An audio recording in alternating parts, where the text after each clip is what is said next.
If the Mariners don't bring back Jorge Polanco, these are the 5 players I think they should turn their attention to. Colby, hit it.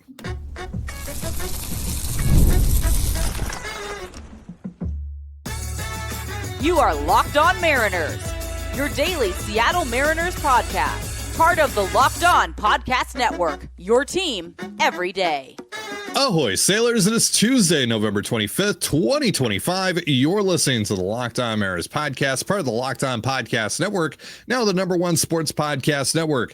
My name is Ty Gonzalez, and I'm joined as always by my co-host Colby Patnode. We're 2 lifelong Mariners fans who've been covering the team for over half a decade, and we're also idiots because once again we forgot to spin the wheel for Top 5 Tuesday, but we spun it off air last night, and here's what we got. For me, I'll be doing the top 5 fallback options for the Mariners if they don't bring back Jorge Polanco, and for Colby, he'll be doing the top 5 snubs for the Mariners Team Hall of Fame so far. Before we get into it, I want to shout out our title sponsor today, Gametime. Download the Gametime app, create an account, and use the promo code LOCKEDONMLB. That's LOCKEDON MLB for $20 off your first purchase. All right, so a couple things here before we get into my list. The top 5 fallback options of the Mariners don't bring back Jorge Polanco, which I don't know. It seems like a lot of people are just kind of assuming that they are going to bring back Jorge Polanco. Kind of got that vibe from Ryan Devish when we talked to him last week, that he's just kind of assuming that's going to happen. But there's also been reports that Polo might, be willing to wait out the market a little bit here, see what happens in like Toronto, for example. If they lose out on Bo Bichette, if he goes elsewhere, maybe they turn their attention to Polo. I'm sure there will be plenty of teams that are in on Polo after the year that he just had, but maybe he also just wants to stay where he's most comfortable, which seems to be Seattle right now. So we'll see on that. But if they don't bring back Jorge Polanco, it does seem like the most important thing here for the Mariners is just getting a bat that they could put somewhere in the middle or the top of their lineup. The position aspect of it seems kind of secondary to that, even though that they have said on numerous occasions, we want to bring in a second baseman or a third baseman.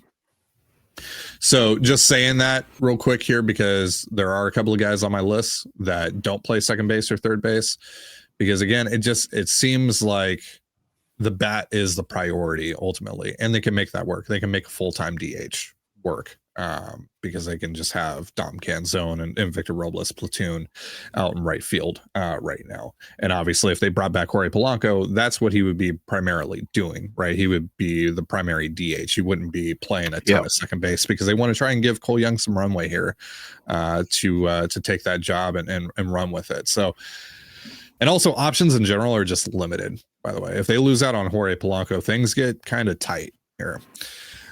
So let's talk about some of the guys that are not on the list. Ketel Marte, let's start there. He's not on this list because he shouldn't be viewed as a fallback option if you don't land Jorge Polanco. Jorge Polanco should be the fallback option if you don't get Ketel Marte. Now, are the Mariners even going to try to get Ketel Marte? I have doubts. I've aired those doubts on the show because of the whole contract situation. I just don't think that the Mariners are going to be willing to add a 5-year contract of a player who's already 32, even though it's very reasonable for the player that Ketel Marte has been. But yeah, I've talked your ear off about that over the last week or so. Every time that we've talked about Ketel Marte.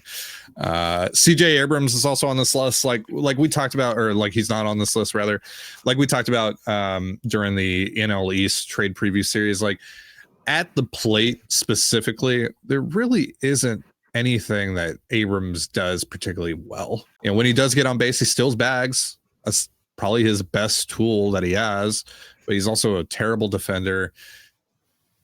If they traded for him, fine, depending on the cost, like fine, but I'm not a huge fan, frankly. So he's a 7, 8, 9 hitter. Yeah, that's the other thing too, right? Yeah. So that's the other thing. This doesn't really, like, Abrams doesn't really work for this particular exercise either. Munetaka Murakami. Now, how much money is Murakami actually going to get? Because everyone has the same concerns about him. It seems like there's been so many articles from national writers talking about the whole catching up to velocity issues and all that. So maybe get as much. But all the projections still have him getting like 7 and 160, and it's like that's a non-starter. Yeah, no. So if it does get to that range, absolutely not. And even if it's like half of that, absolutely not. Still, It's for like me. $10 million for 3 or 4 years. Fine, it's a lottery ticket. Fine, but no. Yeah. So we'll see if he actually makes that kind of money. But in general, I'm good on Murakami. There's just too many question marks there, and he is literally only a DH, which, again, like we'll talk about later on this list, can be fine. But just all the question marks that Murakami comes with, I'm out. Kazuma Okamoto, the other big name Japanese position player that's coming over this winter. I like him. It's just, how long is it going to take for him to get adjusted to Major League life and seeing great pitcher after great pitcher after great pitcher after great pitcher over here? I think he eventually will get comfortable. It's just, is that going to happen right out of the gate, or is it going to take him a year or two? And if it's going to take him a year or two, I'm not willing to wait. I need production now. So while I like the player, I think the reward can be pretty high there with Okamoto. I can't afford to potentially have to wait on my return on investment. So I'm out on him. Jeff McNeil apparently is expendable now in New York after they acquired Marcus Semien. At least that's the word from people that cover the Mets. So it's possible that they're looking to trade him now, even though, he could just be a utility guy for them. He's played multiple other spots. I know there isn't like a clear starting spot for him, but he could definitely be part of that roster. But I assume part of the reason that they would look to trade him is like, are you going to play? Or are you wanting to pay a utility guy $15.75 million a year? Probably not, even for a Mets team that spends more money than God on their baseball team. But that's kind of the issue here with the Mariners, right? Like, he's making $15.75 million. He's got a club option in 2027 that comes with a $2 million buyout. So it's basically $18 million for a guy who's solid player. And we know that the Mariners have had interest in him in the past. They tried to get him along with Jared Kelenic and Justin Dunn back in the the Robinson Cano, Edwin Diaz trade all those years ago. They weren't able to do that. And McNeil has turned into a really solid player with a couple of big years in a Mets uniform. But there's also like some character concerns. How much of a fit is he for the clubhouse? We know that's very important to the Mariners. So Jeff McNeil not on the list either. And then finally, last guy off the list is I hate to do this, but it's Gino Suarez.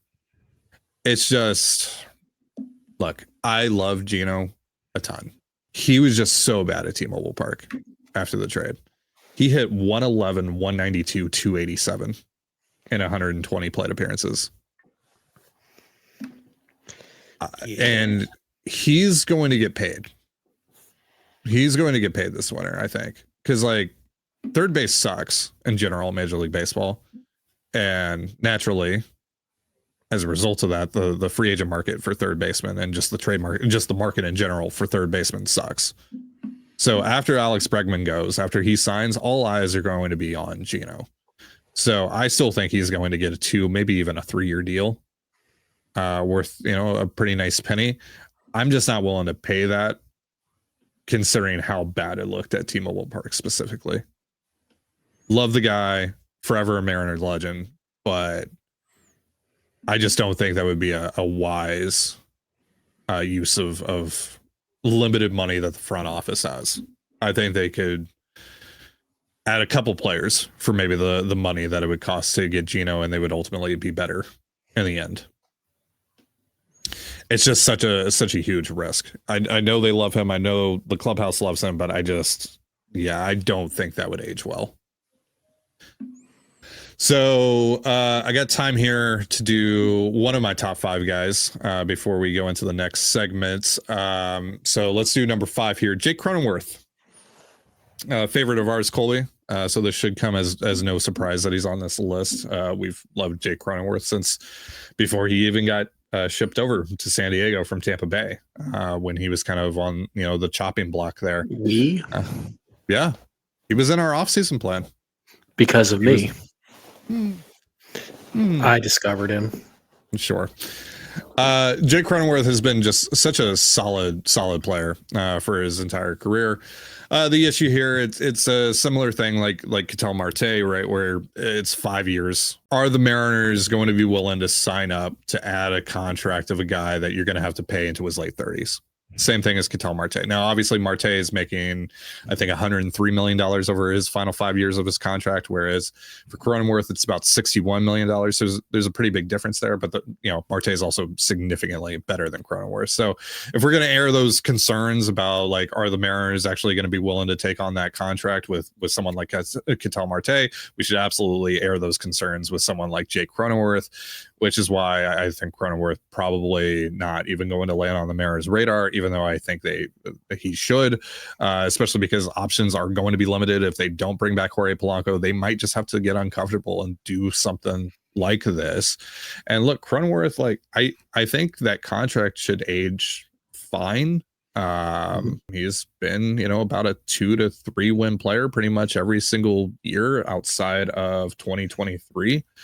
That kind of looks like the outlier. He can play multiple spots in the infield pretty well. Primarily would be your second baseman. And he's splits proof.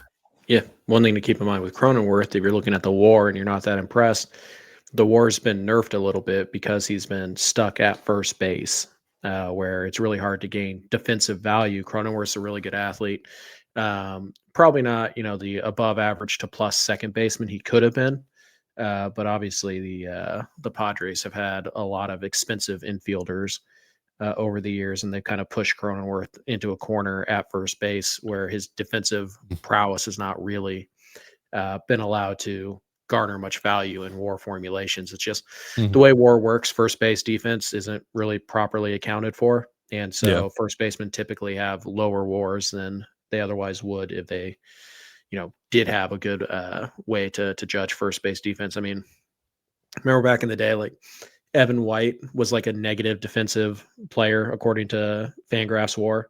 Just, we know he's not. That's insane. So just keep that in mind. Cronenworth's good, solid player. I don't think he's an all-star or anything, but he's a really good player.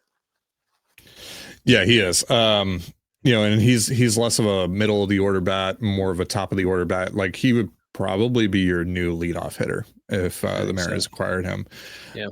With his on base skills, his ability to put the ball in play, with frequency, which pushes Randy down to the 5 spot. So there's your middle of the order. Randy becomes your middle of the order bat, or Julio becomes your middle of the order bat, whatever. Right.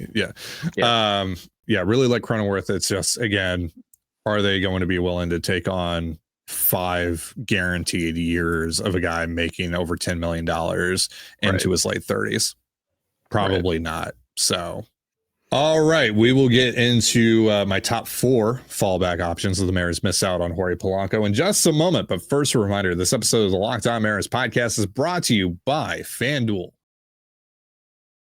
The NBA is back, and there's no better place to get in on the action than FanDuel, the official sports betting partner of the NBA. Even if you miss the start of the game or want to ride the hot hand, FanDuel has live bets on everything from who will score next to fourth quarter comebacks. Plus, you can even combine your live bets into a same-game parlay for a shot at a bigger payout. It keeps every game exciting, especially when your team's making that late push. Right now, FanDuel is giving new customers $300 in bonus bets when your first $5 bet wins. So head to FanDuel.com to sign up and play your game with FanDuel, the official sports betting partner of the NBA. And you're listening to the Locked On Mariners podcast, part of the Locked On Podcast Network, your team every day. Thank you so much for making us your first listen. And also thank you for making Locked On the #1 sports podcast network. It's Top 5 Tuesday, and I'm going over my top 5 fallback options for the Mariners if they're unable to bring back Jorge Polanco this winter, which again, seems like the assumption is that is going to happen, that Jorge Polanco is going to come back. But just in case he doesn't, these are some other guys that I think the Mariners should look at. So coming in at number 5 was Jake Cronenworth. Now coming in at number 4 is one of those guys that I was hinting towards earlier. Not a guy that can play second base or third base. It's Alec Burleson. of the St. Louis Cardinals. I'd put Burleson higher on this list if he had done it for more than 1 year, but he's really only done it for this past season. I mean, 2024, he was a 106 WRC plus bat, which is fine. But this year, he was basically Josh Naylor. It was 290, 343, 459, 124 WRC plus, more doubles pop than homers pop. He was a 2.1 F4 player. He only struck out 14.5% of the time, walked 7.1% of the time. Really good hitter. Now, he probably should only DH. If you have to, he can fake it in right field, but you really don't want to do that. Dom Canzone level faking. Yeah. So, he's really just a DH, which is fine.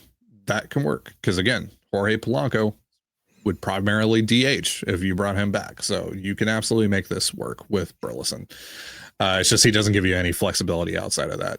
But again, there's the shot here that you could potentially have 2 Josh Naylors in your lineup if Alec Burleson does at least close to what he did this year. But again, because he's only done it for 1 year, that's why he's only number 4 on this list. Coming in at number 3 is another guy that we have talked about for so long, for so many years. And if it was going to happen, it probably would have already happened by now, but who cares? I'm putting him on the list anyway. Brandon Lau of the Tampa Bay Rays. He's in the last year of his deal. The Rays exercised his $11.5 million option for 2026. And I don't think they have much interest in keeping him around. We'll see. Maybe he starts the year in Tampa, but overall, I would think that if the Rays get a decent enough offer, they're going to be willing to move off from him. So obviously, there's a ton of red flags here with Lau. Just so many injuries. This past year he actually played 134 games, but before that, 107, 109, 65. 2021 he played 149, but yeah. Well, I mean, as we know, Jorge Polanco, a beacon of health. Exactly. So it's a very similar idea to specifically Jorge Polanco entering last season, right? And despite some of the time missed, Lau has found ways to produce. Again, in the years where he's missed a ton of time, or he's missed at least considerable amount of time, like in 2023 when he only played in 109 games, he still put up a 116 WRC plus. In the year that he only played 107 games, he put up a 123 WRC plus. This year, 114 WRC plus, 256, 307, 477, 1.7 F4. He hit 31 bombs in 134 games this year, primarily playing second base. Which that's kind of the big thing, right? 31 bombs from the second base position. Mm-hmm. If you're going to play Ben Williamson at third base to start the year, you're not going to get any power from third base, which is typically, a place where you need a lot of power output. Well, you're making up for it and then some over at second base with Brandon Lau, right? Right. And the on base percentage, very low. He strikes out a ton.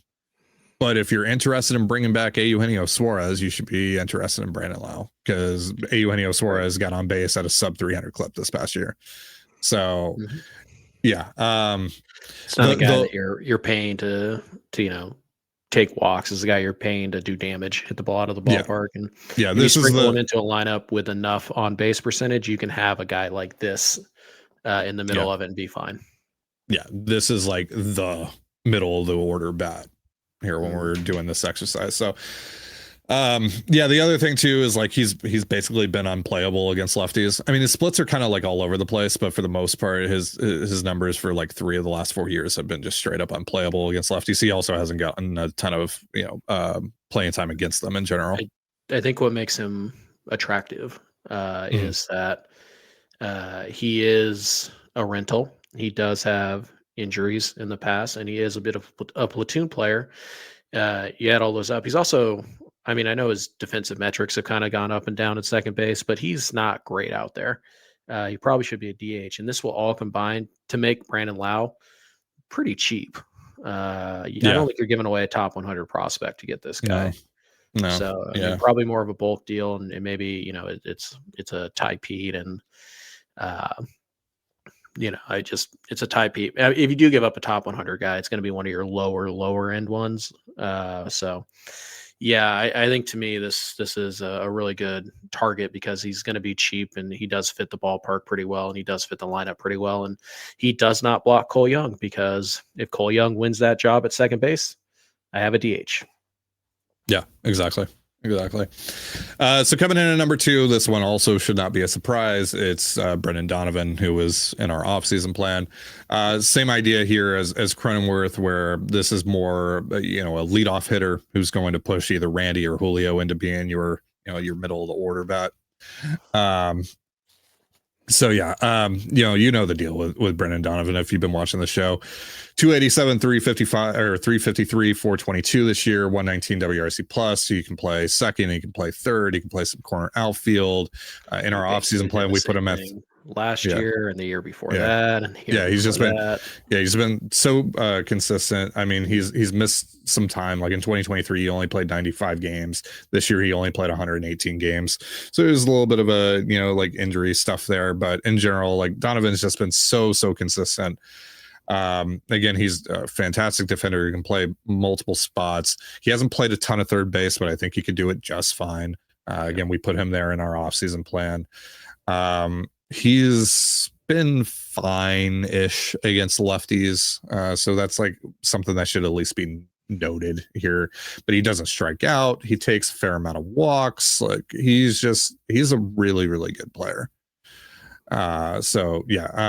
Love the Brendan Donovan idea. Again, obviously we do. We had him as like one of our biggest additions in our offseason plan. So yeah. Then lastly, coming in at number 1, and this was really why I wanted to make the distinction earlier on about, hey, not all of these guys are capable of playing second base or third base, and that is absolutely fine. Yandy Diaz. Because who cares? He hit 300 and posted almost a 140 WRC plus last year. It was a 135 WRC plus. He slashed 300, 366, 482. That is, by the way, after starting the year off very slow. Like he's still got his numbers to that. He was a 3-win player last year as a primary DH. Yeah. 25 home runs, which actually that hasn't been a huge calling card for him. That was a career high for him. He's more of a doubles guy. Yeah, he's doubles over homers, but he hit 25 bombs. The only other time that he hit 20 plus in a season was 2023 when he hit 22. But 2024 he only hit 14. 2021 he hit 13. So yeah, doesn't hit a ton of home runs. So maybe a little bit of an outlier, and also maybe assisted by hitting in George Steinbrenner Field. Probably. For half of the season. So he's not too dissimilar from Josh Naylor.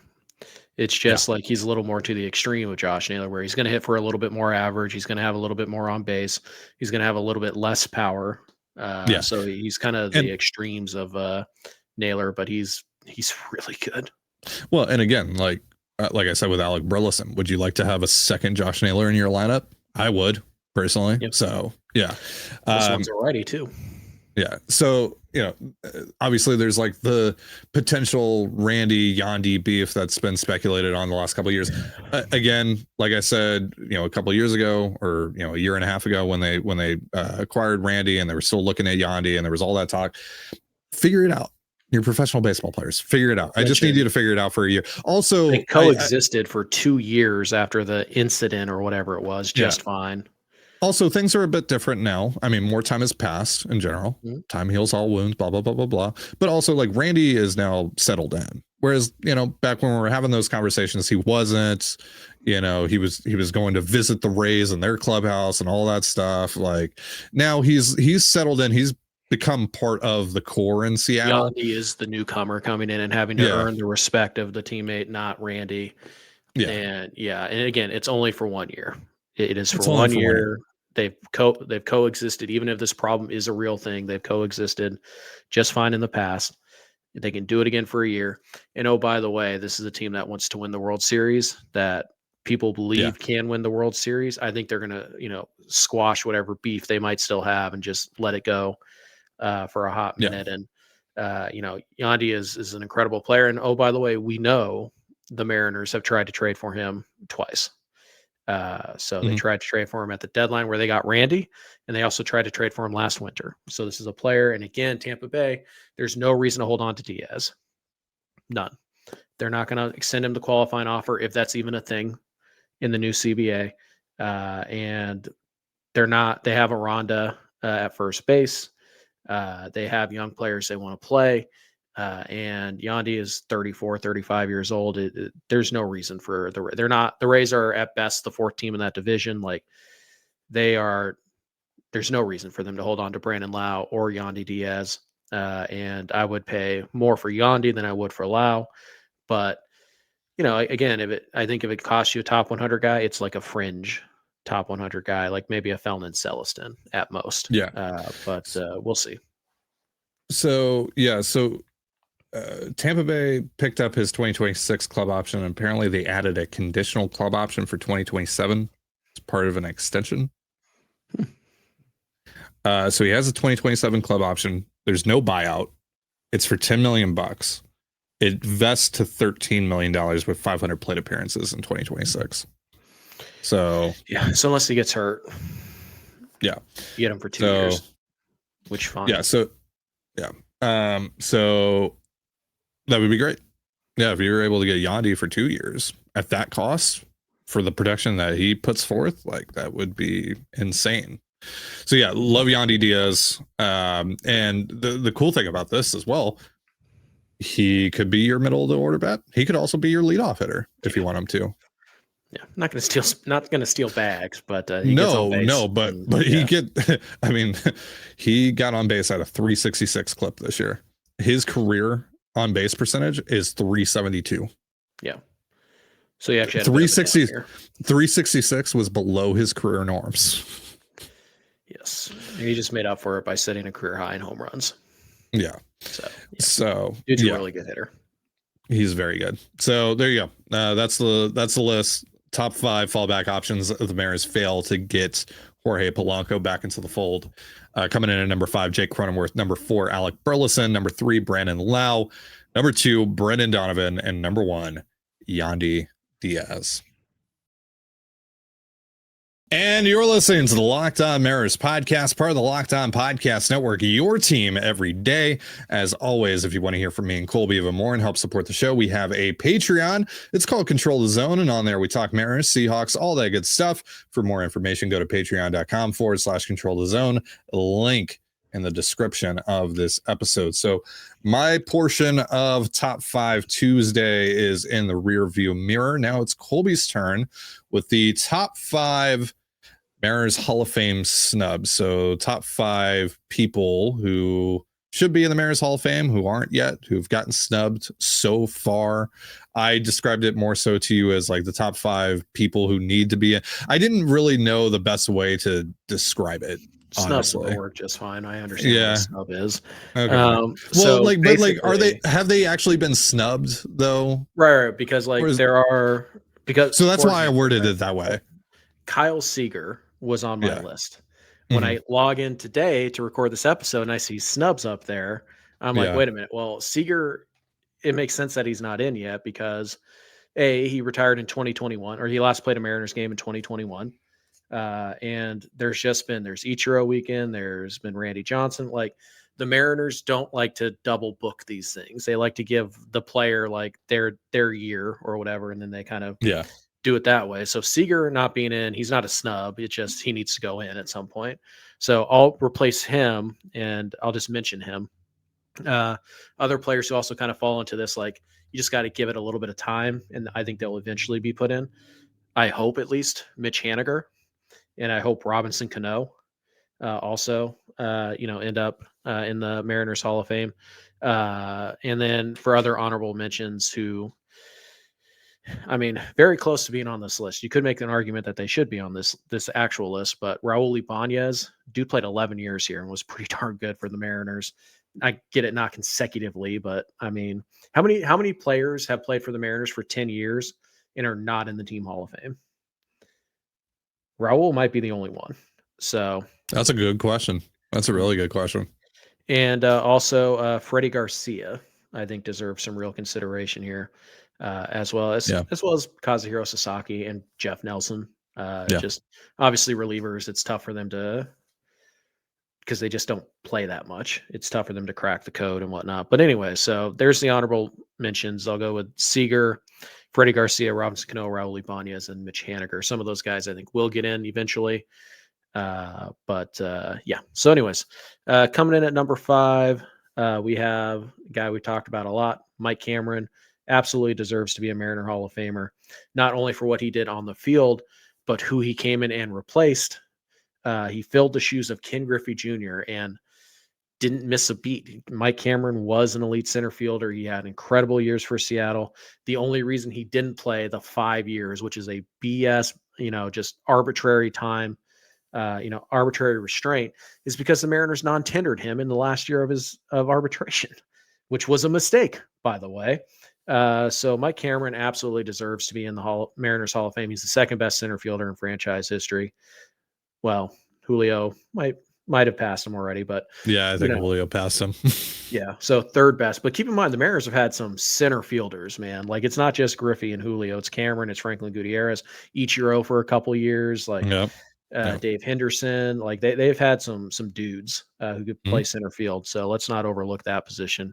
Mike Cameron absolutely deserves to be in the Team Hall of Fame. It's a travesty that he's not, and now, he's around the team pretty often and all that, and he's still an important part of the franchise. Like, it's absurd that Mike Cameron is not in the Team Hall of Fame. Agreed. All right. Coming in at number 4, this one, I honestly, I'm shocked that he's not. Mark Langston needs to be in the Team Hall of Fame. Arguably the second best left-handed pitcher in franchise history, which says a lot when the number 1 guy is Randy freaking Johnson. So Mark Langston, the 1970s and 1980s Mariners are woefully underrepresented when it comes to like the celebration of team history, which I get. Those were bad teams, I understand, but pretty much the Mariners kind of act like Alvin Davis was the only thing that happened pre-95. Like, that was it. And that's just not the case. Mark Langston was an excellent pitcher. Eric Hansen was an excellent pitcher. Anything pre-95, honestly, is woefully underrepresented in the team's Hall of Fame and in the team's like history books. And Mark Langston was, the best pitcher in Mariners history until Randy Johnson came along, and it wasn't particularly close. So Mark Langston deserves to be in. The fact that he's been retired now for 30 years and he's still not in the team's Hall of Fame, that's absurd. That's absurd. Yeah. Isn't he on the Angels broadcast, or was on the Angels broadcast? He was, yes. I don't know if he still is, but yeah. Yeah. So like, they're coming to town at some point. It's real easy to do this. Let's get it done. Yeah. Coming in at number 3, it's another guy who technically isn't eligible because of the Mariners' own stupid arbitrary rules, which just change the rules. They're your rules. You can change them. Or just make exceptions for certain guys. Yeah, like Nelson Cruz. Okay, arguably, well, again on Nelly, though, because he did sign that one-day contract. Yeah, I know, but that doesn't count. He wasn't on the roster. That's or how does they'll it? tell you. Well, I want to know. I want to find out. Like, if Kevin Martinez is watching this episode, probably not. But like, Kevin Martinez or someone from the Mariners is watching this, please like DM me or something and just let me know. Does that count as a 5th year for Nelson Cruz signing that one-day contract? It should, because you know what? This is a silly thing. It's the Team Hall of Fame. It's not really that big of a deal. Like, just get good players in there. Who cares? And Nelson Cruz is the second best DH in franchise history, which is a big deal considering the first guy is Edgar freaking Martinez, literal Hall of Famer. Yeah. So like, this is absurd. Not only was Nelson Cruz a phenomenal player for you for 4 straight years, he is a world-class dude. He ingratiated himself into this community so quickly. He's beloved by everybody related to the organization. Like, Nelson Cruz is a Mariner Hall of Famer, or the Hall of Fame shouldn't exist. Like, it's absurd that this guy's not in yet. And it's absurd that really the only reason that he wouldn't be in is because, oh, well, he didn't play 5 years. Like, who cares? Who cares? Like, he's a Mariner Hall of Famer. He is, again, one of the most important. He's one of the best hitters, arguably the third best right-handed hitter in all of baseball.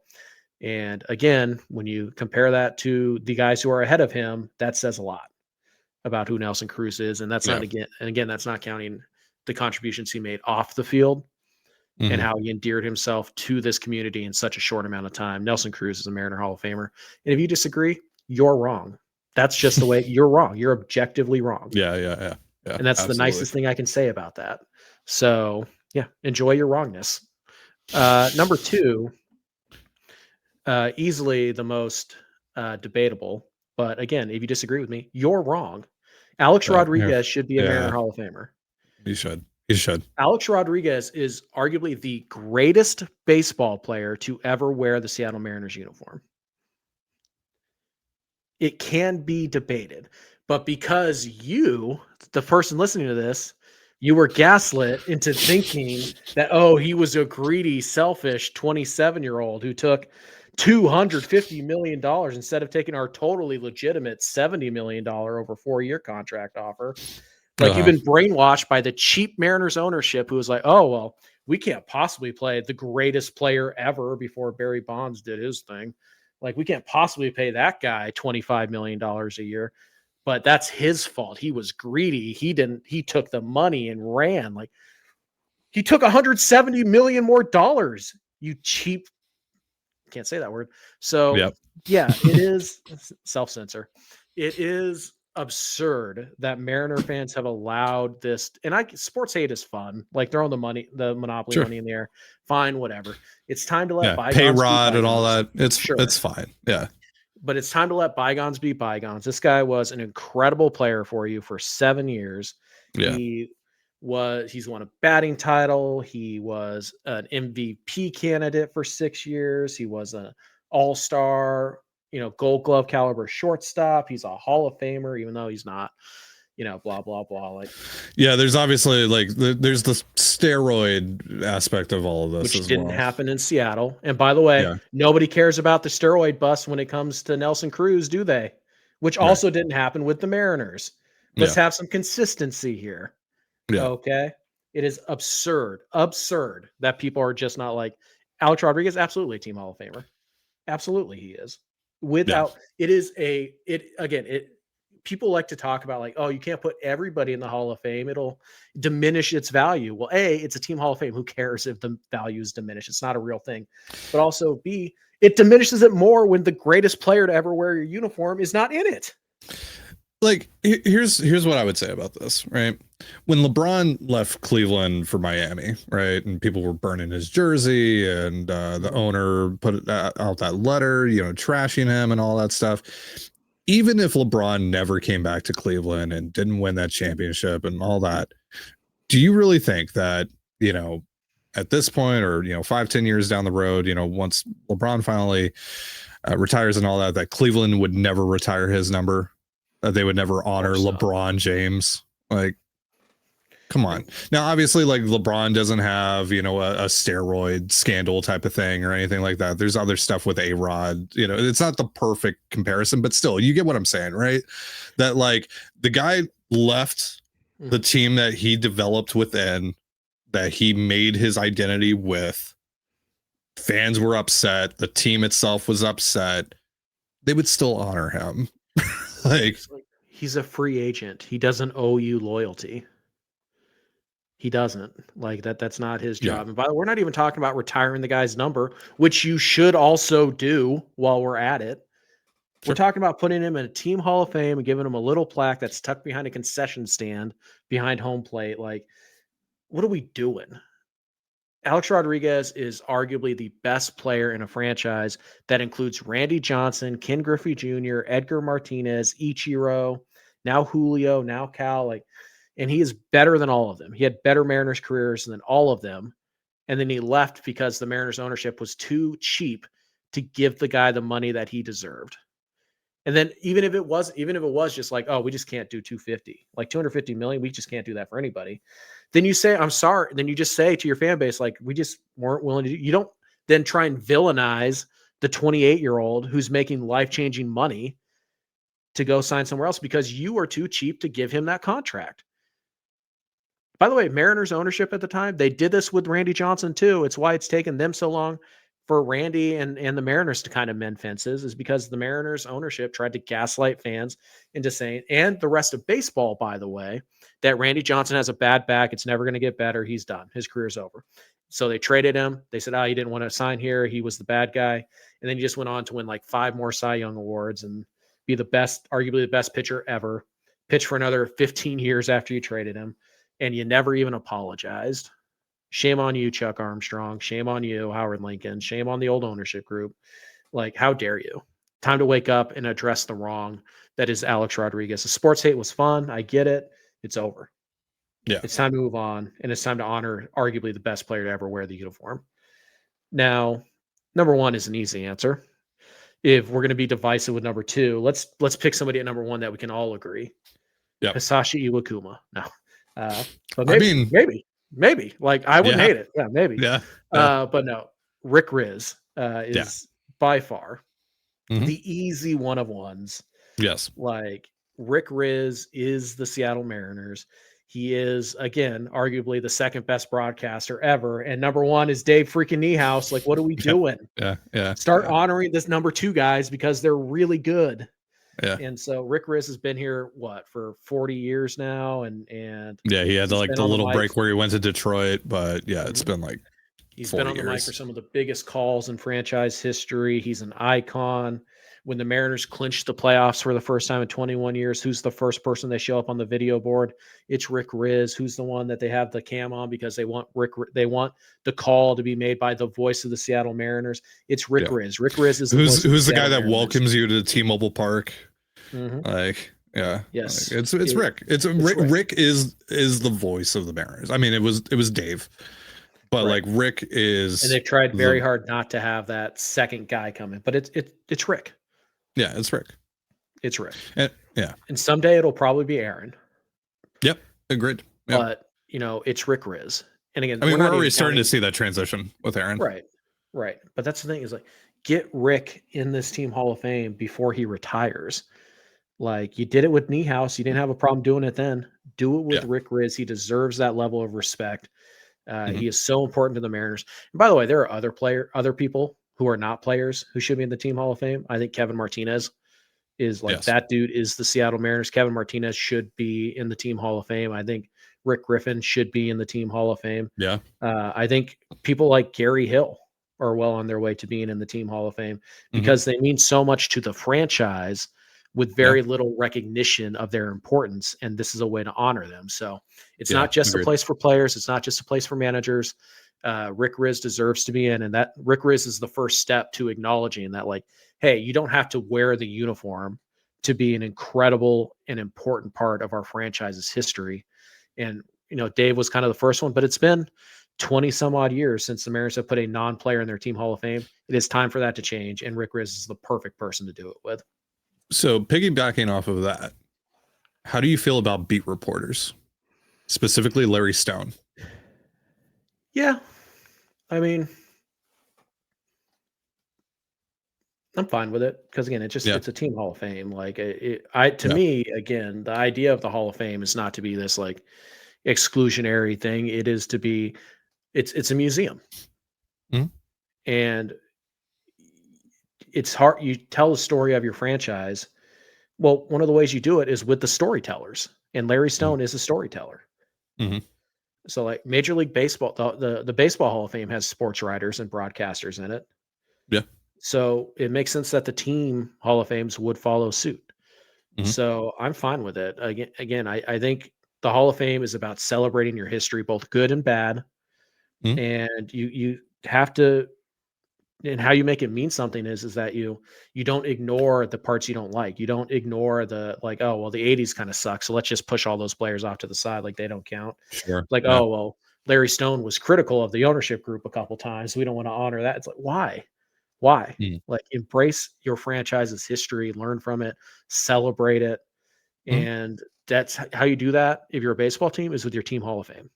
It's Monument Park and Yankee Stadium. It's things like that, where you have to just celebrate the best and you have to tell the story of your franchise. And the story of your franchise has to be told with storytellers who are the broadcast team and the journalist and the people who work behind the scenes who never get recognized or anything like that. Like, you have to honor those people in some way because they are important to your story. And so I'm totally fine with it is time for the Mariners to expand their Hall of Fame beyond just players and coaches. Yeah. And Rick again, and maybe start that with. And maybe some of these, like, you know, again, because they want to try and keep it to like one person per year and make it their year and give them their whole weekend. Maybe a couple of these you could do in the off season and do like a banquet. Yeah. Like, you just want to keep it for the players and the coach, like the people who wore the uniform. They're the ones who get the in-season celebration. Fine, whatever. Sure. I think it would be a shame to not let Rick Riz have his moment with 48,000 people there.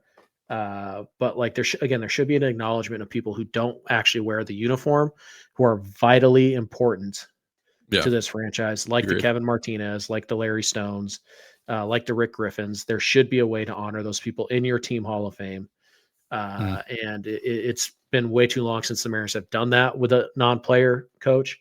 And Riz is the perfect guy to start that with.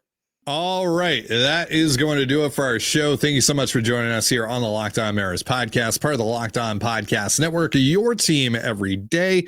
For Colby Patnode, I'm Titan Gonzalez. Be sure to give us a follow on Twitter at LO_Mariners. You can follow me at Titan Gonzalez and Colby at CPAT11. That's CPAT11. We're also on Blue Sky. You can follow me at TDG, Colby at MLB Colby, and the show at Locked On Mariners. You can also find us on Instagram at Locked On Mariners. Have yourself a beautiful baseball day, and we'll see you next time. Peace.